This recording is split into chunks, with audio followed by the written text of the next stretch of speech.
Hello traders, and welcome to a new day trading strategy video of mine. In today's video, we're going to be talking about both stop loss hunting and trend lines combined into one topic.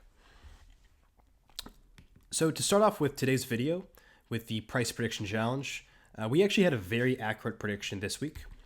Jim Griff was bearish. He believed that for XRP USD, he believed that after this low was created on Tuesday, the price was going to move below this low. So you can see stop loss hunt below low, and then the price was going to move back upward as indicated by this arrow here. And this is what actually ended up happening. Price moved below the low and then moved right back up. So very good prediction by Jim Griff. Yeah. And his custom message was, "Oh, wow, thanks. Although it was a little off on timing, happened much quicker than I thought it would." I think this is a good point. Typically, stop loss hunts don't happen very close in time, because stop loss hunts are going to occur when many retail traders are putting stop losses at areas below support or above resistance. And that's going to occur when enough time has passed for them to enter into positions. Because when you see some examples like this, and then price just continue going upward, we have consecutive high, as you can see here, and then price just goes higher. There's really not a lot of time in between these, just a few hours before price makes a new high. But then here, there still wasn't a lot of time before price made this stop loss hunt. But here there was, as you can see. So just interesting point that I wanted to just notice and mention here, that he talked about the timing. But overall, fantastic prediction from Jim Griff. Probably the best or the second best so far. I think we've done 6. Probably 1 or 2. I think this might be the best. And it has to do with this video as well. So what we're going to be talking about today, as I mentioned, was trendline stop loss hunting. Many retail traders use diagonal support resistance trend lines for stop loss placement. That's just common knowledge. What they're going to be doing is not just putting stop losses below support and above resistance, but some of them might actually use a diagonal trend line and then just put their stop loss right beyond that trend line. That way, if the trend line gets broken, they get sprung out of their position and protected from a future loss. In reality, price action is not going to be that clear cut. And the reverse can even be true more. Institutions know that many retail traders are going to be buying when a resistance trend line is broken. And many traders will likely be selling when a support trend line is broken. So what they might do is ladder their buy orders or ladder their sell orders so that as retail traders have their stop losses hit, they get their orders filled. And then the other point that I want to make is when, let's say that a trader wasn't in a position and has the ability to short or to go long. If he draws a trend line and sees a major break of that trend line, what he might do is just market buy in or market sell in to try to capture that emerging trend. And again, that's just going to play into some institutions' hands who are picking up liquidity in these spots. Because as I've mentioned with part 1 through part 4 of stop loss hunting, institutions do not have the ability to just buy and sell wherever they want. They have to follow certain rules of buying into the market and certain rules of selling into the market. And when I say rules, I don't mean hardbound rules. They could do whatever they wanted. But if they just market bought or market sold or just put a random limit buy order or sell order at a bad price, they could lose a good deal of money relatively quickly. So you do have to be careful when you're trading with a large amount of volume to try to find spots where many retail traders likely have their stop losses. And that's what we're going to be talking about today. So there are 3 just quick tips that I'm going to recommend when you see a trend line break. So you plot a trend line, and many retail traders have probably done that as well. If price breaks through that trend line, we want to look at 3 things. How much ease of movement does price have in that direction as it breaks the trend line?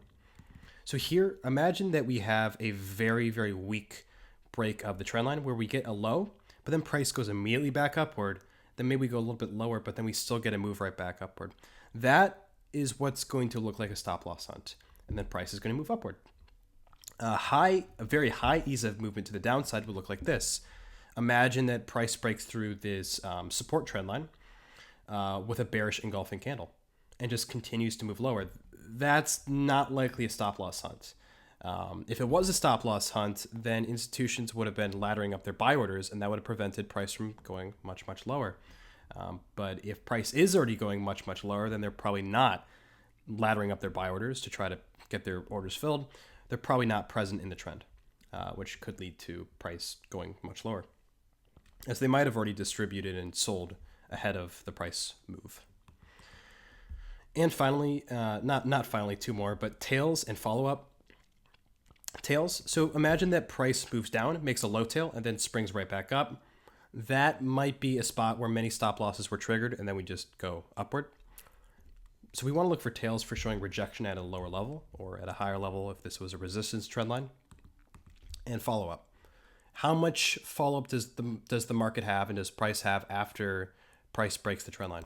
So if we see very high ease of movement, so imagine a engulfing candle, we need to see price continue to move lower, or at least moving sideways. What would not be a good sign for the downtrend is if price jerks downward, maybe an engulfing candle, but has no follow-up to the downside.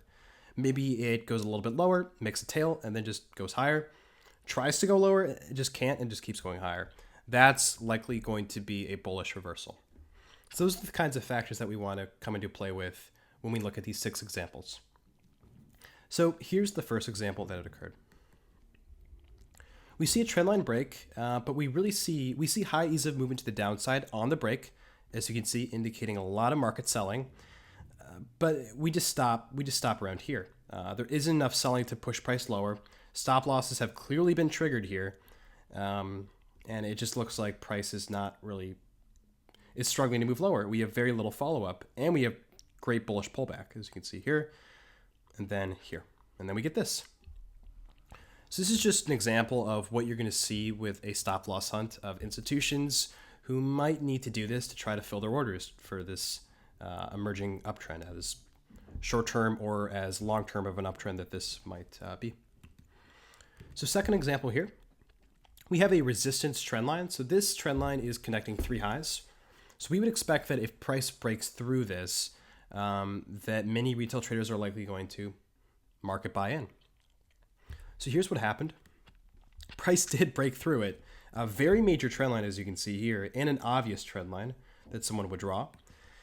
Price broke through it and then moved very quickly to the downside and then continued moving lower here.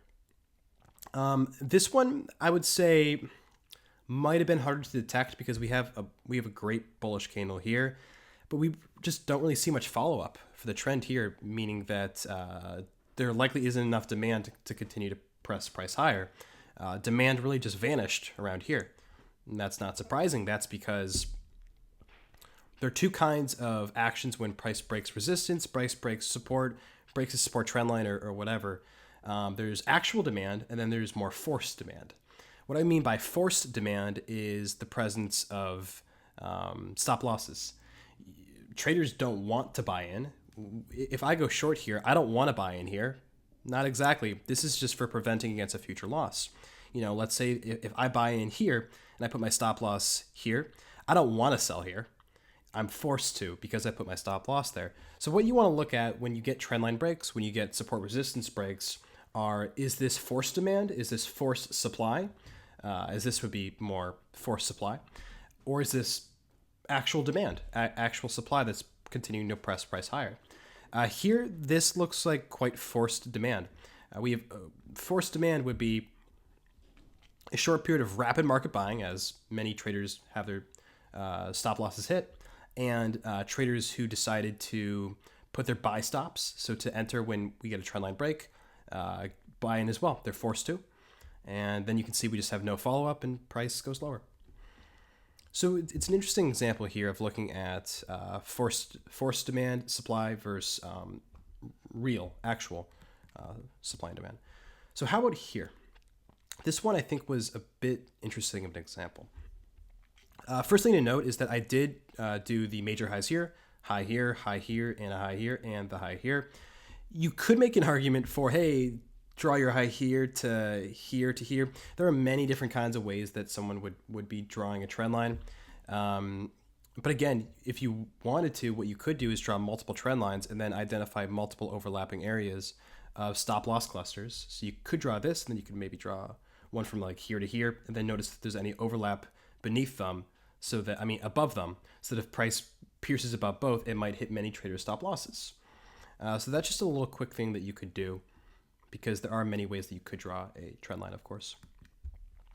This one was a genuine uptrend. And I do have to show this because this one would not have been a good place to sell or try to short into the market all the way down at 93.50. Price does go much, much higher, as you can see here. Let's go into exactly why does this occur. So I zoomed in here. You can see just the price action's quite bullish. So what I said before was we look at three things. Ease of movement when price breaks the trend line. How much ease of movement? I would call, if we just had this information and nothing else, we just have this, I would say this is pretty bullish ease of movement, pretty good ease of movement to the upside. Doesn't seem like we're slicing through many limit sellers. Looks like not many sellers are really fighting back here. Tails. I'm not seeing too many major tails. Yeah, we see these, but that's not major. A major tail would look more like, like that. And we don't really see that here, because this is pretty zoomed in, remember that. And third, ease of movement. High ease of movement is going to be either a continuation of the trend or consolidation. I don't see continuation of the trend here, I just see consolidation. Price weekly moves below the low here, maybe springing some stop losses and then goes higher. So here is a spot that is a genuine uptrend, just continuing the uptrend, as you can see here. This is not forced demand. This looks like actual demand. If this was forced demand, then what would you see? You'd see quick pop upward, likely a very high tail with this amount of volume, and then you'd see prices going like this. Maybe you have some bullish pullback, but just continue to go down. And that would likely be the end of the uptrend here. But that's not what occurred. We had strong bullish momentum, and that just continued upward.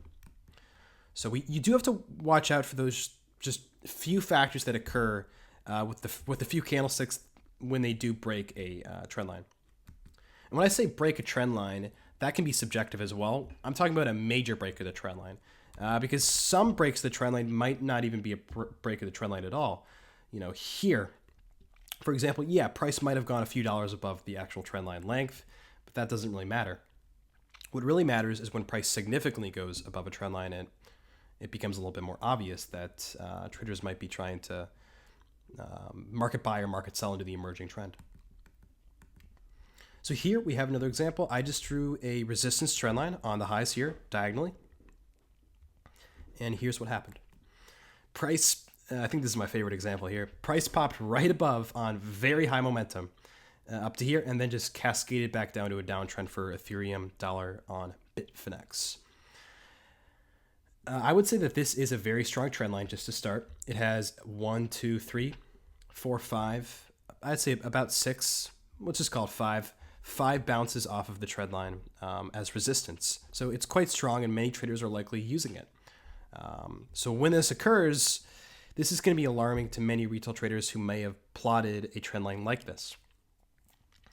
Because this might not have been obvious if I did not draw this trend line and I would just pause the market here.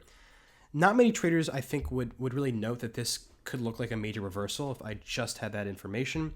Price isn't going above any major resistance, high momentum. How could this ever be a reversal? But when you plot that trend line, you can begin to see how this might be a stop loss sign right here. As you can see, it was here. I will say price does have very high ease of movement upward and not many tails. So the first two factors of our 3-point checklist, yeah, this does look bullish for the first two factors, I'm not going to lie. With that one, and price does go significantly past the trend line, as you can see here. However, we don't see a lot of ease of movement to the upside because we get that bearish engulfing candle. So to be honest, this would not have been obvious to me. Even with the trend line break, I would not have noticed this. Only when I see this bearish engulfing candle do I know that this is not an uptrend that's going to likely continue. If it was an uptrend, this bearish engulfing candle would not have happened because there would have been high enough demand to prevent price from going lower. And if it did happen, I would see immediate follow-up as price goes upward after a bearish engulfing candle in an uptrend. If it's a market fake out, I don't really see either here. and price goes lower for Ethereum. All right, so fifth example here.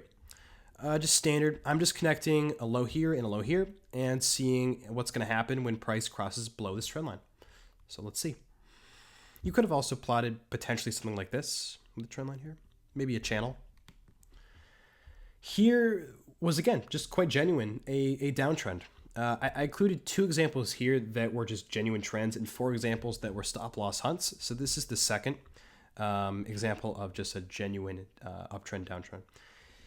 The break of this downtrend is quite strong. I'm seeing no bullish pullback. I'm really not seeing any bullish follow-up here. I'm just seeing price cascading lower and lower. And then that would have been really confirmed when price moves here in high momentum below a major low here. This is not what a stop loss hunt would look like, as you can see here. And the high volume as well, as with the strong momentum, does not give us a great combination to the bullish upside, as you can see here. So I think that when in this trend would have been obvious, not obvious, but apparent that price might continue to move lower, and this is not a stop loss hunt when price did this. I would say about here-ish. That first strong momentum candles where I would likely have been quite alerted to this. As you can see here, this was Ethereum on the dollar, the Bitfinex. Yeah, this just shouldn't be happening with stop loss hunt. Stop loss hunt, we'd get a quick pop here and then a move upward very quickly. We don't see that at all. So you maybe could have argued for shorting or selling here if you wanted to be aggressive and made some money that way. All right, so the final example here.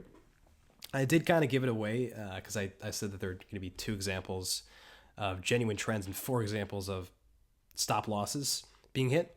So you can probably imagine which one this is going to be. But anyway, what I did here was I connected 2 major lows here. This cluster of a low here and a low here, and also this low here. I'm imagining that many other traders are likely using that same one. Maybe are waiting for a touch on the trend line, and retail traders might try to buy. And if they see a major drop in the trend line of price going a lot past it, they might want to sell because they believe that the uptrend is gone. So here's what ended up happening. Price faked out the retail traders here and then just moved right back upward. We had very high ease of movement to the downside with a bearish engulfing candle, as you can see here. And then we really struggled to move lower here, as you can see. We get consolidation here, and then we make one last low, and then we get immediate bullish pullback on strong momentum from here to here. Strong momentum, then we get what looks to be a Fibonacci 61.8 retracement, continued momentum, and just poor momentum to the downside here. Then price springs much, much higher. I think that when price makes this move here, then you're going to be more alerted that this is probably just a stop loss hunt and that this is forced supply and not really actual supply. Again, if supply was much greater than demand, and that's what's going to be apparent for a downtrend, price should not be making this kind of maneuver. Price shouldn't be doing this, making new highs and struggling to move lower. Because if many traders want to sell, price is likely going to be moving like this. And then they just continue to put their limit orders lower and lower because they really want to sell with a limit order. I'm not really seeing that here. So naturally, price does go upward, as you can see.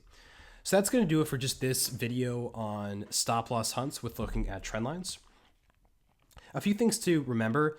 Trend lines can be a little bit tricky because they're incredibly subjective. And that's why stop loss hunting with trend lines can be a little bit tougher because of the subjectivity. Lows and highs are very exact.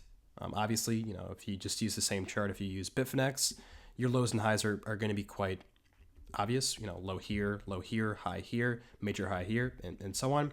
But still, I feel like that trend lines can be a great way to trade against the crowd if you so choose. Also, the traditional method, I'm not saying the traditional method doesn't work, of trend line bounces, where you plot a trend line, you wait for price to hit that trend line and then bounce off and then try to enter. That works as well, but you do have to be careful if you're using that method to try not to get faked out and have your stop loss set, because that's what the institutions do like to do, and that is how they survive. So yep, that's going to be it for this video. Hope you enjoyed, and happy trading.